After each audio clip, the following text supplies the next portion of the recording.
My hands were shaking so hard I could barely hold my coffee cup when Madison called that morning. "Mother," she said, and I knew from that single word, not mom, but mother, that this wasn't going to be good. "Since you've made it clear you won't contribute to my wedding, I need you to understand the consequences." The line went dead before I could even respond. That was Tuesday. By Thursday, she'd blocked my number, my emails, everything. 28 years of being her mother, reduced to digital silence, over $95,000 I simply didn't have. The peace dinner invitation came exactly 1 week later, delivered by courier to my doorstep at 7 in the morning. The ivory cardstock felt expensive between my fingers, her handwriting perfect as always. "Mother, I believe we both need closure. Please join me for dinner at the Sterling Room, Friday at 7. Let's discuss our future relationship like adults." My stomach churned reading those words. Madison never admitted she was wrong, never backed down from a position. This felt like a trap. But what choice did I have? She had my grandson, little 4-year-old Ethan, who called me Nana and left sticky handprints on my windows every Sunday. Or at least, he used to. I spent 3 days agonizing over what to wear, what to say, how to make her understand. The wedding she wanted, the country club, the designer dress, the 7-course meal for 300 guests would cost more than I'd saved in 15 years of working double shifts at the hospital. After her father died, I'd barely kept us afloat. Every penny went to her education, her future. Now she was marrying Preston Whitmore III, whose family probably spent $95,000 on pool maintenance. And suddenly, my sacrifices meant nothing. The Sterling Room was exactly the kind of place Madison would choose. All crystal chandeliers and hushed conversations. I arrived 10 minutes early, my best dress feeling shabby against the burgundy leather seats. The maitre d' led me to a private dining room, and my heart stopped. Madison sat at the far end of the table, but she wasn't alone. 3 people in dark suits flanked her, briefcases open, papers spread across the white tablecloth like weapons. "Hello, Mother," Madison said, her smile sharp as winter. "I'd like you to meet my legal team." The room tilted. I gripped the back of a chair to steady myself, my pulse hammering in my ears. This wasn't a peace dinner. This was an ambush. One of the lawyers, a woman with steel gray hair pulled into a severe bun, pushed a document toward the empty chair, clearly meant for me. "Mrs. Chen," she said, though nobody had introduced us. "We've prepared papers regarding your visitation rights with your grandson. Your daughter feels it's best to formalize the arrangement, given recent difficulties." Madison's engagement ring caught the light as she folded her hands. That ring alone probably cost $20,000. "Sit down, Mother, sign the papers, or forget you have a grandson. It's really quite simple." But before I could move, before I could even breathe, a voice came from behind me. "Actually, Mrs. Chen, I wouldn't sign anything just yet. Don't forget to subscribe to the channel and comment where you're watching from." I turned to see a woman in her early 60s standing in the doorway, wearing a simple navy suit that somehow commanded more authority than all 3 lawyers combined. Her silver hair was cut in a sleek bob, and her green eyes held a sharpness that made Madison's calculated smile falter. "Dolores," Madison's voice cracked slightly. "What are you doing here?" Dolores Whitmore, Preston's mother. I'd met her exactly once, at the engagement party 6 months ago, where she'd spent most of the evening observing from the corners of the room, like a hawk studying mice. Now she walked past me, her heels clicking against the marble floor with deliberate precision. "I received a rather interesting call from my accountant this morning," she said, pulling out the chair next to mine. "Apparently, someone has been making inquiries about establishing a trust fund. A $95,000 trust fund, to be specific." The gray-haired lawyer shuffled her papers nervously. Madison's face had gone pale beneath her perfect makeup. "This is a private family matter," my daughter managed, but Dolores waved her hand dismissively. "Family? Oh, my dear, that's exactly why I'm here." She turned to me then, and something in her expression softened. "Mrs. Chen, I believe you and I should have a conversation before you sign anything. You see, I've been doing some research of my own." My mouth felt dry as dust. "I don't understand," I whispered, still standing, still gripping that chair like a lifeline. Dolores reached into her purse and pulled out a folder, setting it on the table with the same deliberate care she'd shown walking in. 23 years of night shifts at Providence General Hospital. Nursing degree, earned while raising a child alone after your husband's death. House remortgaged twice to pay for Madison's private schools and Columbia tuition. She looked directly at my daughter. $47,000 in Parent Plus loans still outstanding. Am I missing anything? Madison's hands were no longer folded.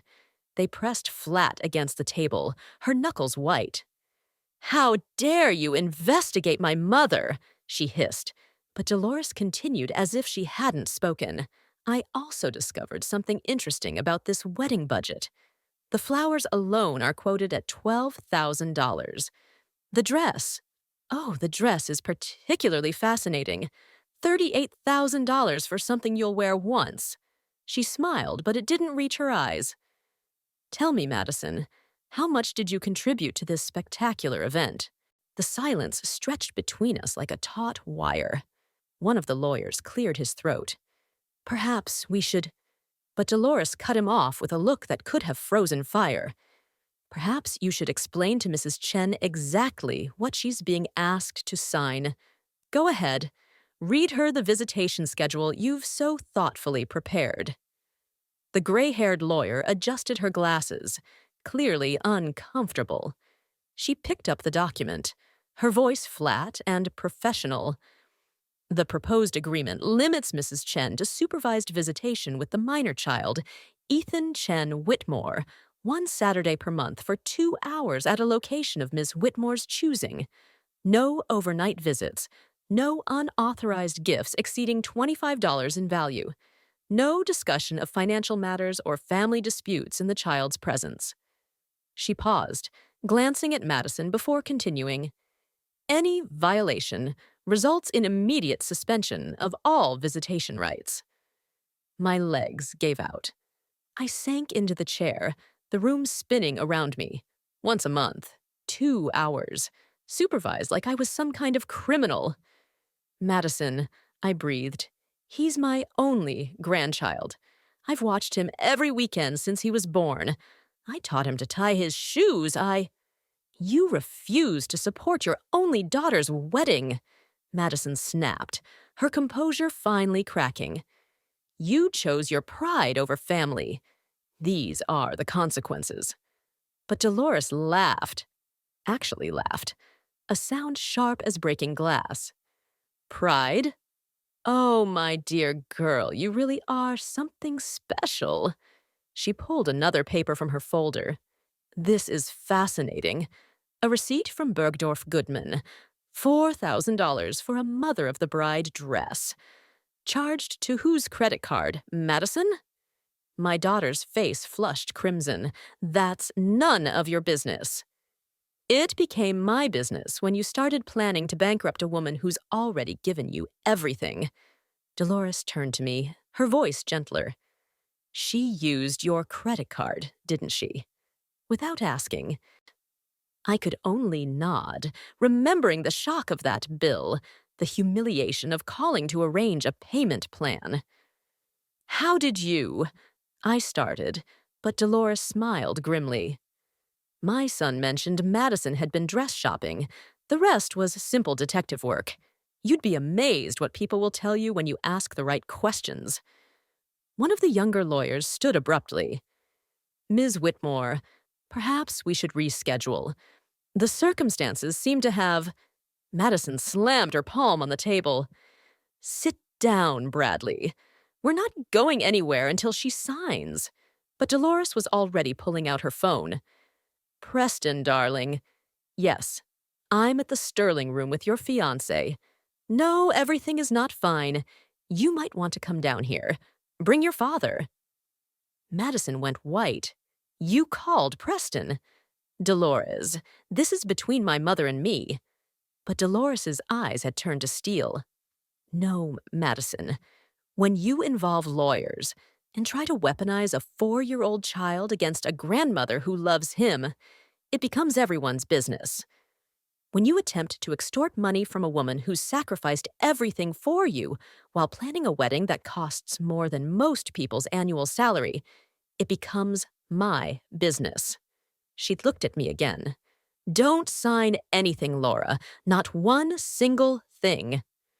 For the first time in weeks, I felt like I could breathe. Someone was standing up for me. Someone saw what was happening. The door burst open, and there was Preston, his father close behind. Preston looked between his mother and Madison, confusion etched across his handsome face. What's going on? Madison, you said this was a family dinner to make peace with your mom. His father, Preston Jr., surveyed the scene with the same sharp eyes as Dolores. The lawyers, the papers spread across the table, Madison's guilty expression. I watched him piece it together in seconds. These are custody documents, he said slowly, picking up one of the papers. Madison, why are there lawyers at a peace dinner? My daughter straightened, trying to reclaim her composure. Your mother is overreacting. I simply wanted to formalize arrangements with my mother, given her refusal to support our wedding. It's perfectly reasonable. Reasonable? Preston's voice cracked. You're threatening to keep Ethan from his grandmother because she can't afford $95,000? He turned to me, and I saw something in his eyes I'd never seen before. Shame. Mrs. Chen, I am so sorry. I had no idea. Madison grabbed his arm. Preston, you don't understand. She's choosing not to help. She could take out another loan, sell her house. Sell her house? Dolores stood, her voice deadly quiet. The house she's already mortgaged twice to pay for your education. The house where she raised you alone after your father died. She looked at her son. Preston, did you know your fiancé has been telling vendors that both families are contributing equally to this wedding? Did you know she's been implying that Mrs. Chen is wealthy but stingy? The color drained from Preston's face. What? No, Madison said her mother was... that she had savings. He looked at Madison like he was seeing her for the first time. You told me she was being difficult about the money. You never said she couldn't afford it. Madison's carefully constructed world was crumbling. Baby, please, let's discuss this privately. No. Preston Jr. spoke for the first time, his voice carrying the authority of decades in boardrooms. This discusses now. Bradley, he addressed the lawyer, gather your colleagues and leave. Your services are no longer required. The lawyers scrambled to pack their briefcases, fleeing like rats from a sinking ship. Madison watched them go, her mouth opening and closing soundlessly. Where's Ethan? I finally found my voice. Where's my grandson? Madison lifted her chin defiantly. He's with my friend Astrid. And he'll stay there until... But Preston cut her off. Madison, stop. Just stop. He pulled out his phone. Astrid, it's Preston. Please bring Ethan to the Sterling room immediately. Yes. Now. He hung up and looked at me. Your grandson will be here in 15 minutes, Mrs. Chen, and we need to talk about this wedding. The 15 minutes waiting for Ethan felt like hours. Madison sat rigid in her chair, her perfect facade cracking like expensive porcelain. You've ruined everything, she whispered to Dolores, but her future mother-in-law simply poured herself tea with steady hands. No, dear, you did that all by yourself. Preston Jr. had pulled his son aside, and I could see them talking in hushed tones by the window. Preston kept shaking his head, running his hands through his hair, the same gesture his mother made when thinking. Finally, he returned to the table. Madison, I need to know everything. No more lies. He sat down heavily. Have you taken money from your mother besides the dress? The silence stretched until Madison finally spoke, her voice barely audible. The wedding planner required a deposit. $8,000. Mom's retirement account was just sitting there, and I knew she'd never agree, so She trailed off as I gasped. My retirement account. I hadn't checked it in months, too afraid to see how little remained. You stole from my retirement? My voice broke. Madison, I'm 63 years old. That money was all I had for— Nana! The door burst open, and Ethan ran in, his dinosaur backpack bouncing. He threw himself into my arms, and I breathed in his little boy smell of graham crackers and apple juice. Nana, Mommy said you went away forever. I held him tight, tears streaming down my face. No, sweetheart. Nana's right here. I'm always here. Astrid stood awkwardly in the doorway, taking in the scene. Madison? What's happening? But Madison wasn't looking at her friend. She was staring at Preston, who had gone completely still. $8,000, he repeated slowly, plus $4,000 for the dress. What else, Madison? Dolores set down her teacup with a decisive clink. Show him your spreadsheet, Madison. The real one. The one where you've been tracking every penny you've extracted from your mother over the past year. Madison's face crumpled. How do you know about— Because I hired a forensic accountant, Dolores said simply. The moment my son proposed to you, I knew something was off. A girl who insists on a $100,000 wedding, but won't show her own bank statements. Red flags, my dear. So many red flags. Madison's hands shook as she pulled out her phone, scrolling to a hidden folder. I kept track so I could pay it back, she whispered. But even she didn't seem to believe her own words. Preston took the phone, his face growing paler with each swipe. $37,000, he breathed. You've taken $37,000 from your mother in the past 18 months? I felt the room spin. $37,000, more than half my annual salary. Ethan squirmed in my lap, sensing the tension. Nana, why is everyone sad? I smoothed his hair, trying to keep my voice steady. Sometimes grown-ups have difficult conversations, baby, but everything's going to be okay. No. Madison suddenly stood, her chair scraping against the floor. No, you don't understand. I deserve this wedding. I've worked hard. I've done everything right. I went to the right schools, joined the right sororities, found the right man. Her voice rose to a shriek. Why should I settle for less just because she pointed at me, chose to be a nurse instead of marrying someone successful? The room went silent. Even Ethan stopped fidgeting. Preston Sr. was the first to speak. Young lady, that woman chose to save lives while raising you alone. She chose to sacrifice everything for your future. And this is how you repay her? He turned to his son. Preston, I'll be very clear. If you marry this woman, you do it without our blessing or our money. Preston stood slowly, removing the engagement ring box from his pocket, the ring I'd seen flash so proudly on Madison's finger. I can't, he said quietly. I can't marry someone who would do this to their own mother. He set the box on the table. It's over, Madison. You can't leave me.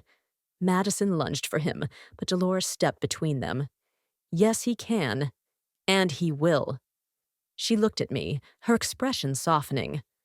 Laura, we'll make sure every penny is returned to you. And as for Ethan, she glanced at Preston, who nodded. We'd like to help you petition for custody. A mother who steals from her own parent, who uses her child as a weapon. She's not fit to raise him alone. Madison crumpled then, falling back into her chair. You can't take him. He's all I have left. But I found my voice, strong and clear.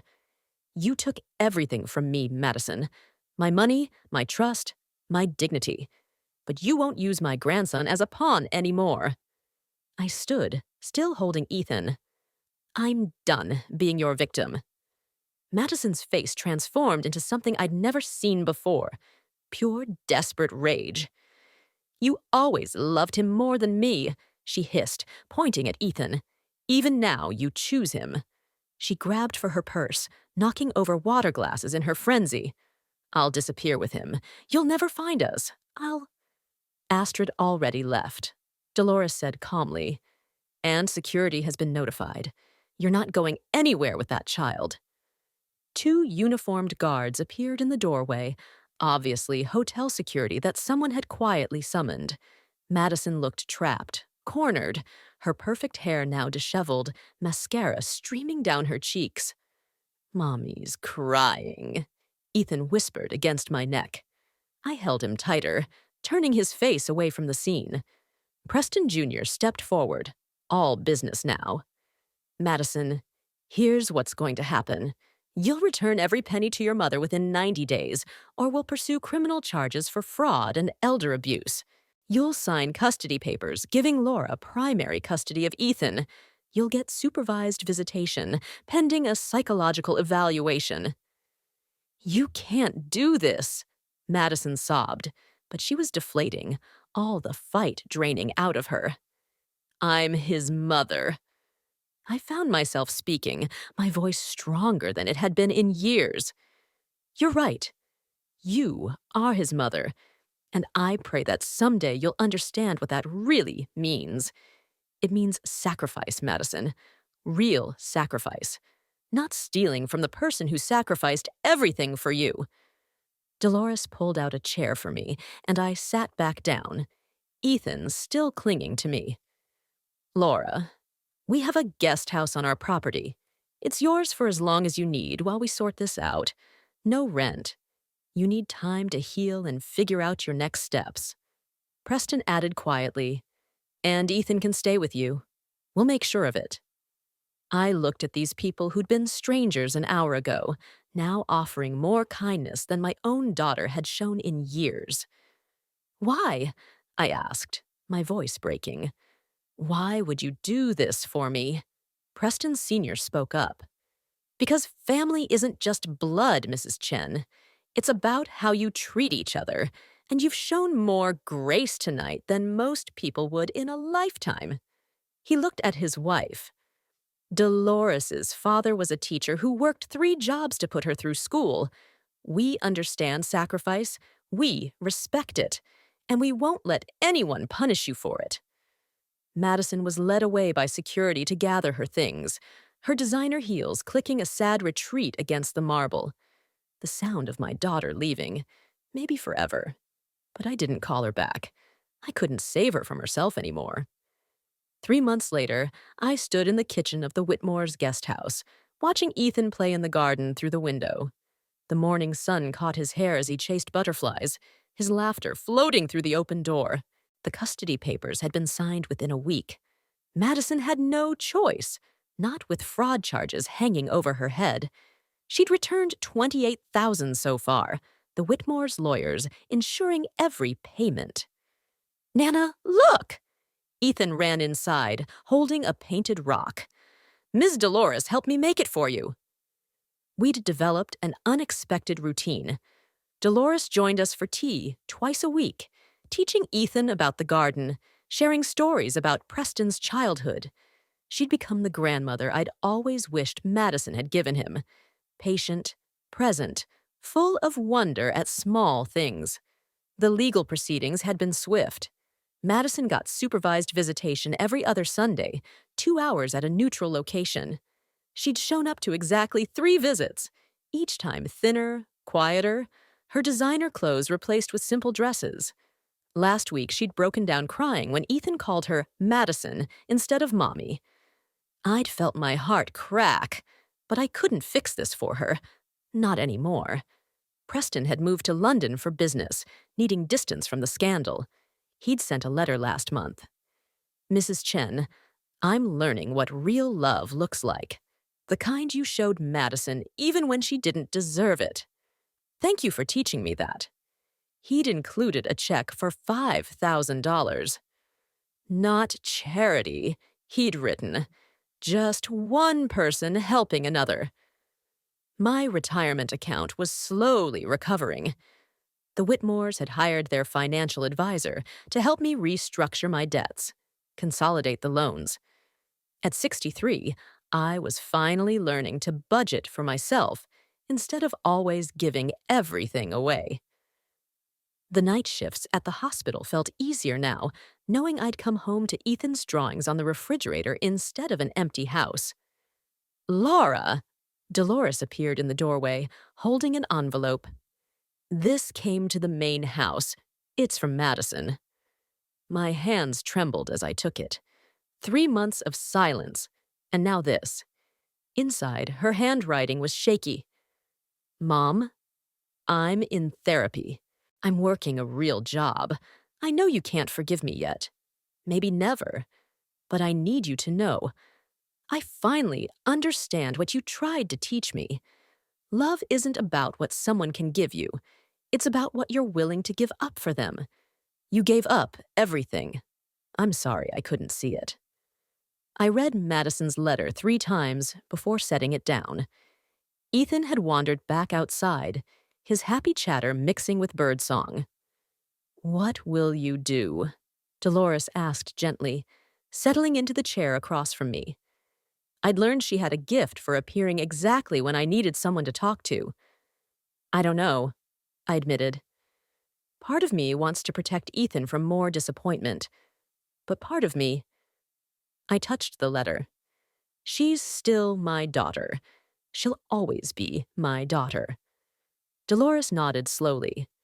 Forgiveness isn't about forgetting, Laura. It's about choosing to heal, for your own sake. She paused. I've been where Madison is, not the stealing, but the entitlement, the believing the world owed me something. It took losing everything to find myself. That evening, after Ethan was asleep, I called the number Madison had included. She answered on the first ring, her voice small. Mom. Just that one word. And I was crying. I'm here, I managed.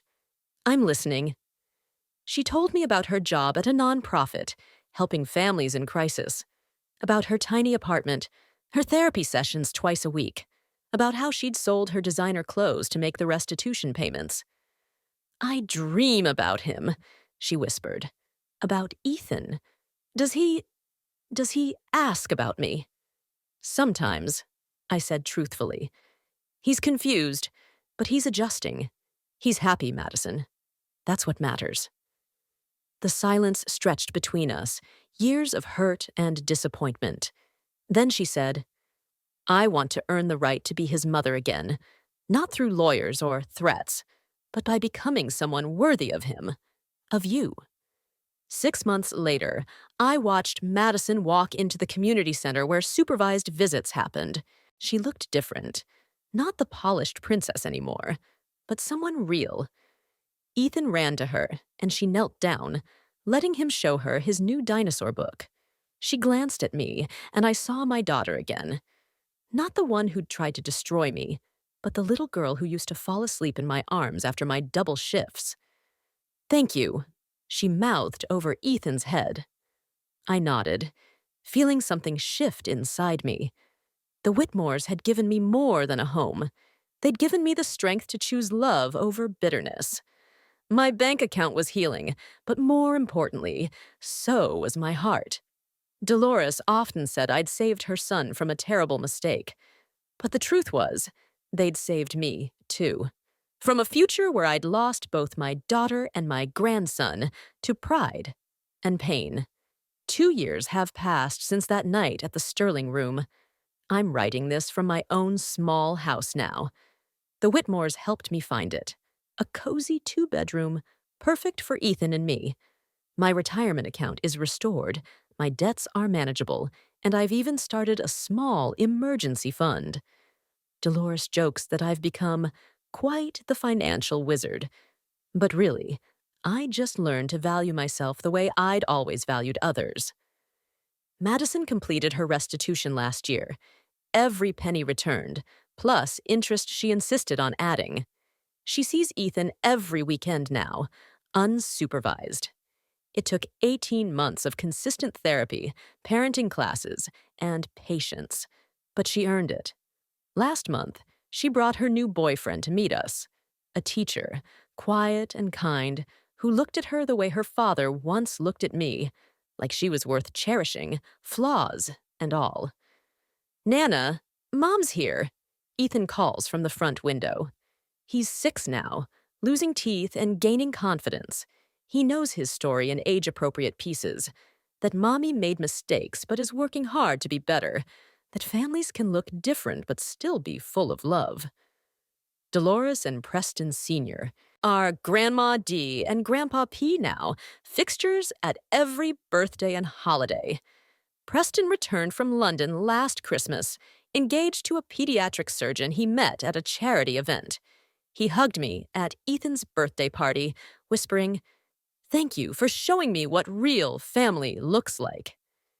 He's established a scholarship fund at the nursing school where I trained, the Laura Chen Award for single parents pursuing healthcare careers. As Madison walks up my front path, I see her stop to admire my small garden. She's teaching Ethan to plant flowers now, passing on what Dolores taught him. Full circle. She meets my eyes through the window and smiles, not the calculated smile of the woman who ambushed me with lawyers, but the genuine smile of someone who's learned that love isn't about taking. "You know what I realized," Dolores said last week over tea. That night wasn't about money at all. It was about Madison learning what you'd tried to teach her all along, that sacrifice is the highest form of love. She was right. My daughter had to lose everything to understand what she'd always had. I open the door as Ethan barrels past me into Madison's arms. "Careful with your mom," I say automatically, and Madison laughs. "It's okay, Mom, I've got him." And she does. Finally, truly, she does. We're not perfect. We're still healing. But we're a family, messy, complicated, and real. And that's worth more than any $95,000 wedding could ever be.